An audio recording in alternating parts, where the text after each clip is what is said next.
Folks, the two Sams are back. Got my deli container here, my deli container of water. Sam Knight drinking out of a rather large receptacle of water.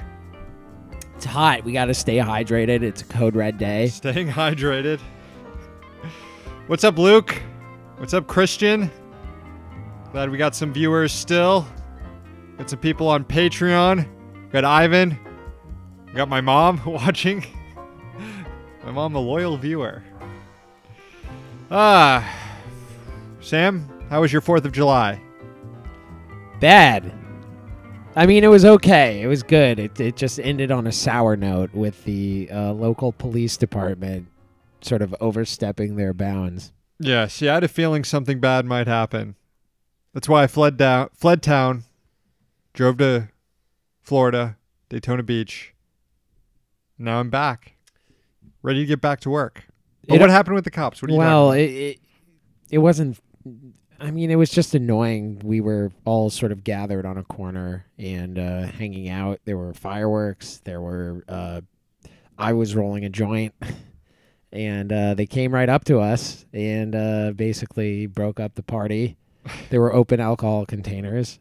And it seemed to really violate the unwritten rule of the 4th of July, which is live and let live. Cops never stop being cops. Yeah, Sam had a bit of a meltdown online afterward, but it was justified, as most of your meltdowns are. You did a little work while I was gone. You made an appearance on Delete Your Account. Yeah, I was on, we recorded on Sunday night, talked about the World Cup a little bit. I predicted that Belgium would win, and they lost. So I don't even think that has come out yet, but here you are hearing it now here first. I made a wrong prediction. Didn't you predict Spain was going to win it a few World Cups ago? Yes, Is that something you keep you're constantly reminded of? Yeah, I am. I mean, this one was obviously less embarrassing and less daring because it was a semifinals prediction. Somewhere Stefan BC is feverishly writing a Facebook post saying, "You're damn right he predicted Spain." We all remember. Well, Stefan BC might want to spend less time online trolling me over the Spain pick and more time learning how to cook pancakes. We're into some very online ownage, I assume. All right, should we get the show started? Yeah, let's do it.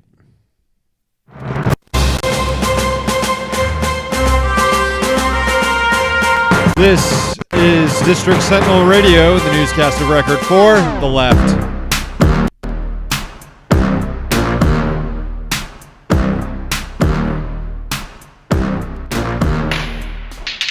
I'm Sam Sachs. I'm Sam Knight. We are broadcasting out of the Citizen Capitol Studios in Washington, D.C. Check out the website, districtsentinel.com. We have a new hire here at the Sentinel, folks. A new garbage can cleaner.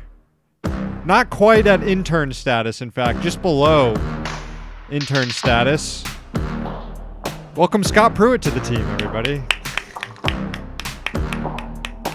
We wouldn't hire his wife, though. He was begging us to hire his wife, and we wouldn't do it. Well, he was hiring us for a while, or begging us for a while to hire his wife, but as soon as he resigned or was fired at EPA, he himself presented himself to us. And, you know, we took the opportunity. The garbage can has been really dirty. The interns have really endeared themselves to us to where we don't want to make any of them actually clean the garbage can. So that's that. Scott Pruitt, welcome to the Sentinel team. Welcome, Scott. Second new hire, garbage can cleaning assistant, Boris Johnson. Welcome, Boris Johnson, to the team. Hello, Boris. Boris also out of a job this weekend. Theresa May resign watch is now on whatever the highest DEF CON is, but the alarm, the klaxon is loud. Do you think it's about to happen, Corbin? Do you think it's about to happen? Do you think he's about to do it? It would be nice, but perhaps the more realistic people online are saying that May could resign and the coalition could hold together. So it wouldn't necessarily, May resigning would not necessarily mean the absolute boy, Jeremy Corbyn, becomes prime minister, but it certainly has the question of a snap election is certainly more there, because we're not in England or Scotland or whatever. The government there is collapsing. Unfortunately, the government here in D.C. not collapsing, but meddling in something that we've been talking a lot about on this show, Initiative 77. Yeah, I figured I'd give an update here, just looking very likely that the city council is going to repeal 77 as expected. There is legislation that's being co-sponsored by a majority of members on the city council that I think is just like 3 words or 3 lines to the effect of repeal 77. That's it. We kind of assumed this was going to happen. This is a one-horse town. Democratic Party controls everything, and here they can, in one fell swoop, shit on both democracy and legislation that provides some sort of meager gains for labor. Hello to everyone watching on our Patreon live stream, patreon.com/District Sentinel. $5 a month gets you access to bonus content. It also gets you access to the live stream. You also get your own haiku read on the air on this show. We're about to read some haikus right now.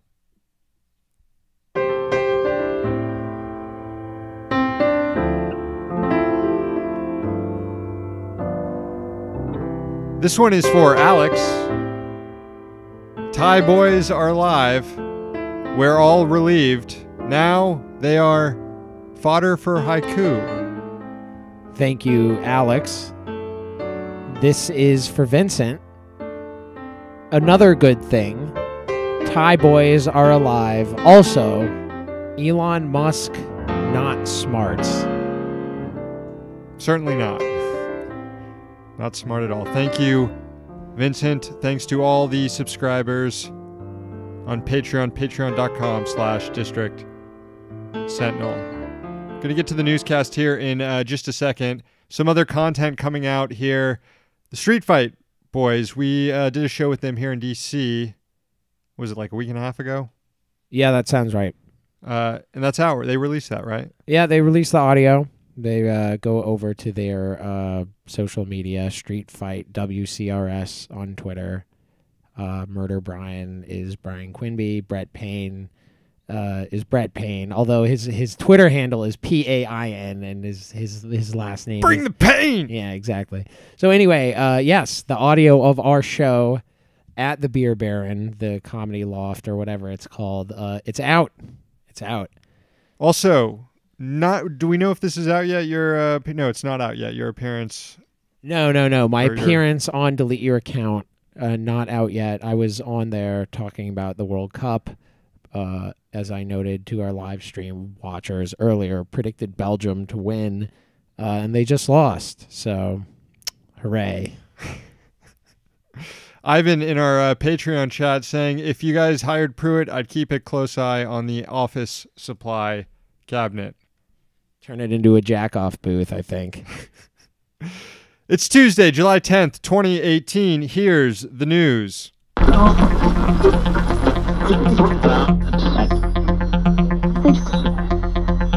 Last night, President Trump announced his pick to replace Anthony Kennedy on the Supreme Court. Brett Kavanaugh, a George W. Bush appointee, currently serving as a judge on the D.C. Circuit Court of Appeals. If confirmed, it's likely Kavanaugh would drag the Roberts Court even further to the right. Some of his recent greatest hits to date include siding with SeaWorld in a lawsuit about an employee mauled by a whale, dissenting in a case that allowed an undocumented teenager to get an abortion. Kavanaugh also ruled that warrantless NSA surveillance is constitutional while the CFPB is unconstitutional because of the agency's independence. If Kavanaugh sounds exactly like a country club chucklefuck, that's because he is one. Before getting appointed to the D.C. Circuit, he worked in Bush Jr.'s White House. Before that, he worked for Kenneth Starr, the infamous Republican special counsel who led the Whitewater Lewinsky investigation. Today, leading Senate Democrats spoke out against Kavanaugh's nomination. Here was Minority Leader Chuck Schumer. We must defeat Judge Kavanaugh's nomination to the bench to save women's reproductive freedom, to save health care protections for millions, to save the rights and freedoms that all Americans enjoy. That is what is at stake in this fight. And that's why we are going to give it everything we got. Everything we got. Well, not mentioned by Schumer. A single senator can bring business to a standstill. Democrats could try to grind the Senate to a halt before midterm elections. Then they could maybe give Mitch McConnell a taste of his own medicine by having controlled the Senate, indefinitely block whoever it is Trump will nominate. But no mention today from Schumer, no mention at all about withholding consent from regular Senate order. I mean, if you asked Chuck Schumer what Democrats have been doing for the last year and a half, he'd say that we've been giving it all we've got to stop this Trump administration. Got a Supreme Court justice on the bench, pretty much have Obamacare repealed. If you don't have the individual mandate, you really don't have the law able to function as it's supposed to function. Trump has repealed a host of other regulations. He's gotten his tax cuts passed. I mean, what does Chuck have up his sleeve? I mean, is he going to actually do something this time? Is he going to actually shut down business in the Senate? I doubt it. Probably not. Probably not. I mean, perhaps he's waiting to see if Kavanaugh even has the votes to get confirmed. It's more likely, though, that he's just a fucking coward. Today there was a regular unanimous consent request from McConnell just to go about regular business. I checked on the Daily Press website for the Senate Press Gallery. Went through as normal. No big deal. I did notice that in addition to concerns over Roe v. Wade, and yeah, this is going to obviously open the door to more restrictions on abortion. There could be even worse choices that Trump could have made here. This is still a bad choice. But there's a lot of resistance figures focusing solely on something Kavanaugh said about whether the president should be investigated, as there's always the Russiagate angle here. Yeah, I noticed another really hot resistance angle from Dan Fluffer.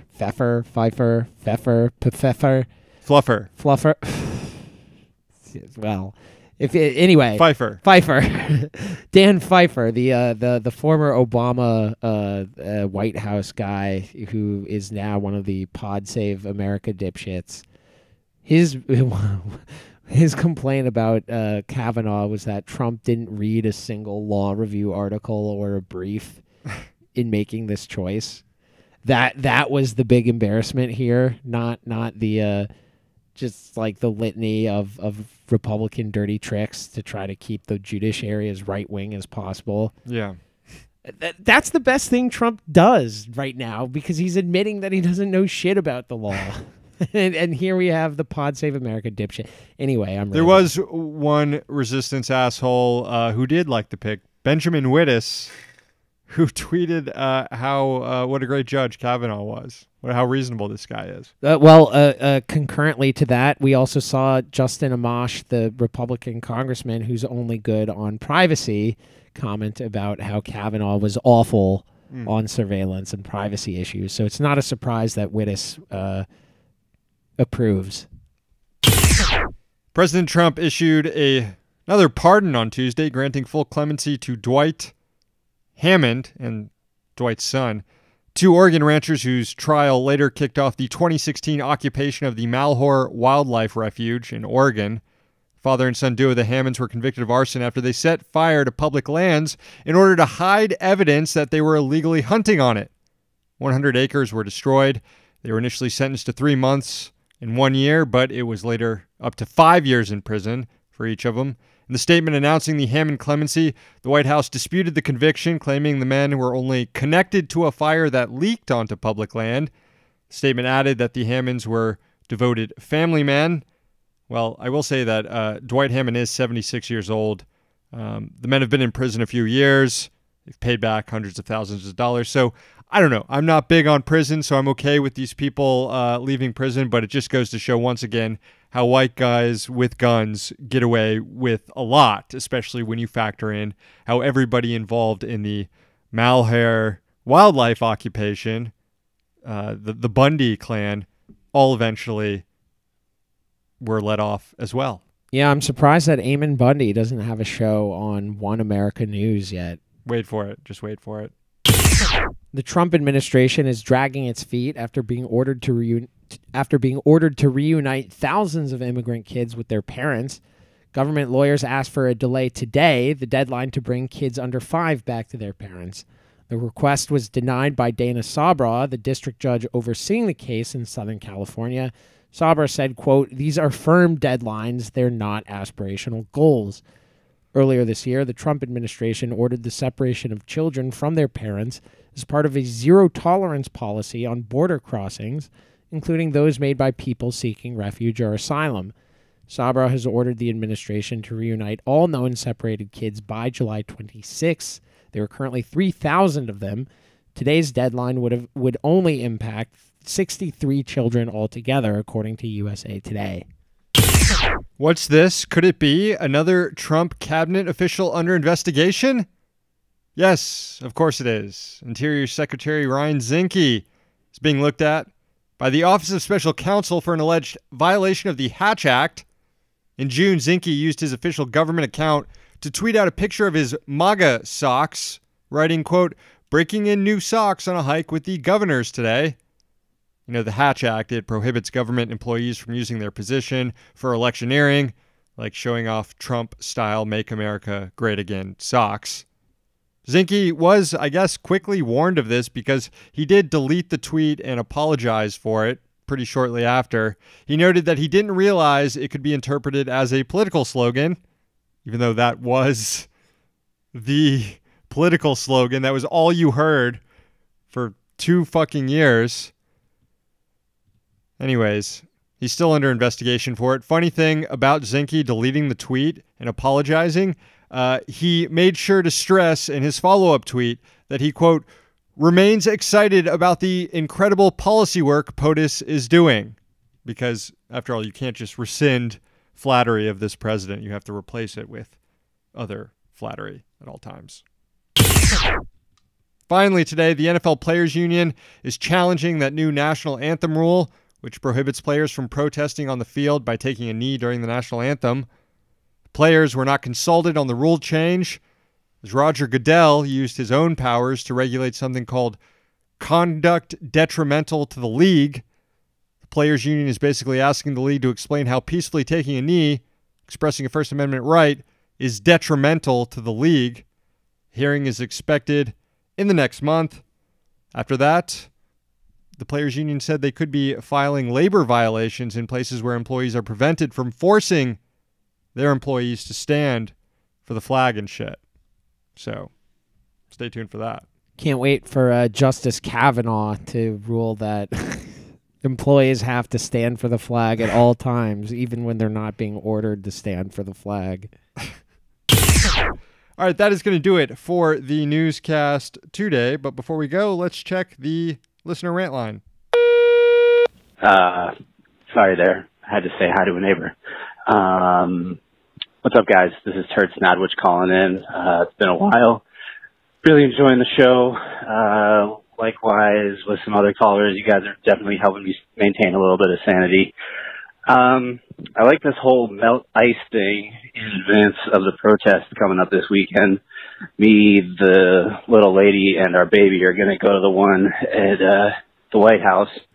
And I was wondering what you think about the idea of taking a hairdryer and, like, labeling it hairdryer of justice or some shit like that.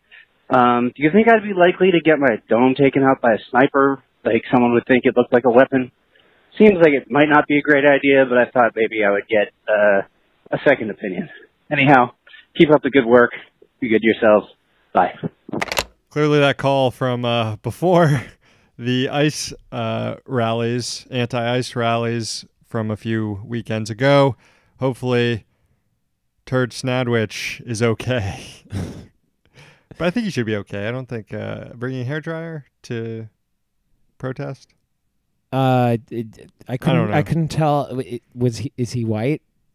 Because I'm not sure. as Turd we- Snadwich is. Well, because as we covered at the early part of the show, that white people with guns Yes. do get away with stuff. That said, I know that the ICE and cops seem particularly eager to bust up anti-ICE protests. Yeah, Turd, call us. Let us know you're okay.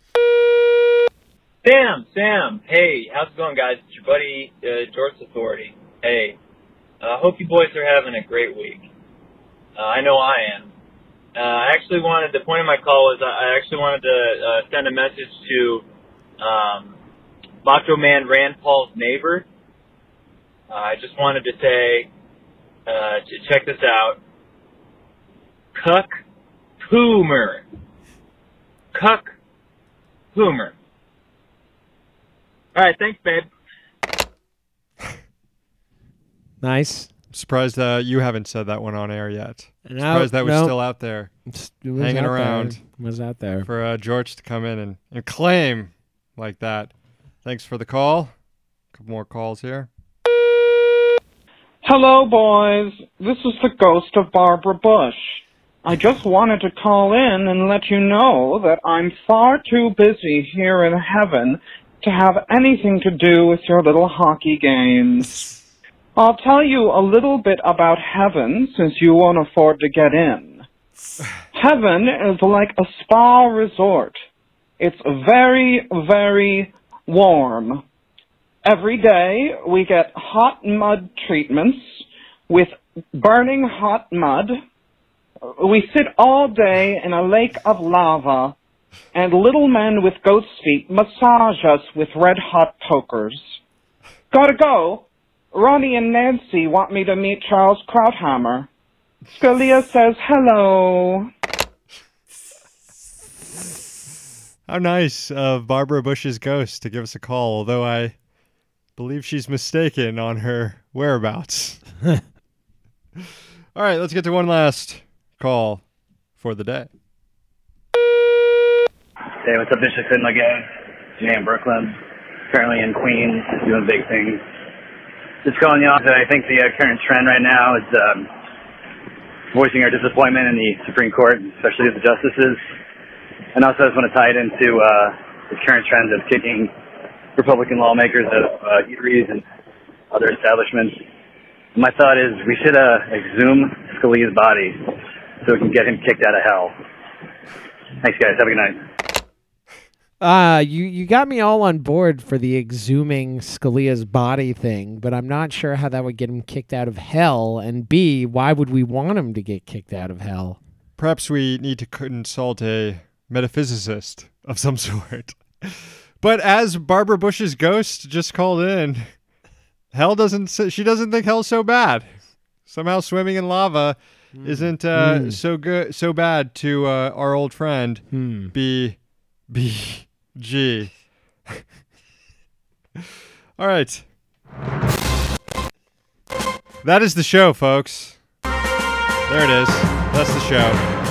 Call the rant line 202-684-6108. Sponsors include the Congressional Dish podcast, hosted by Jen Briney. Find it at congressionaldish.com. Another sponsor, levelnews.org, and Citizen Capital. Subscribe to the podcast on iTunes, SoundCloud, or Stitcher by searching for District Sentinel Radio. Give us a review, give us a rating, tell your friends to listen. Also, subscribe to our Patreon, patreon.com/District Sentinel, where you can watch as we record this show. Finally, check out our Twitch, twitch.tv/District Sentinel. You can watch Sam Knight kick my ass again. Later today, we'll be previewing tomorrow's England-Croatia matchup. Sam Knight going for like 13 in a row against me. I'm on fire. We're in D.C., so you don't have to be.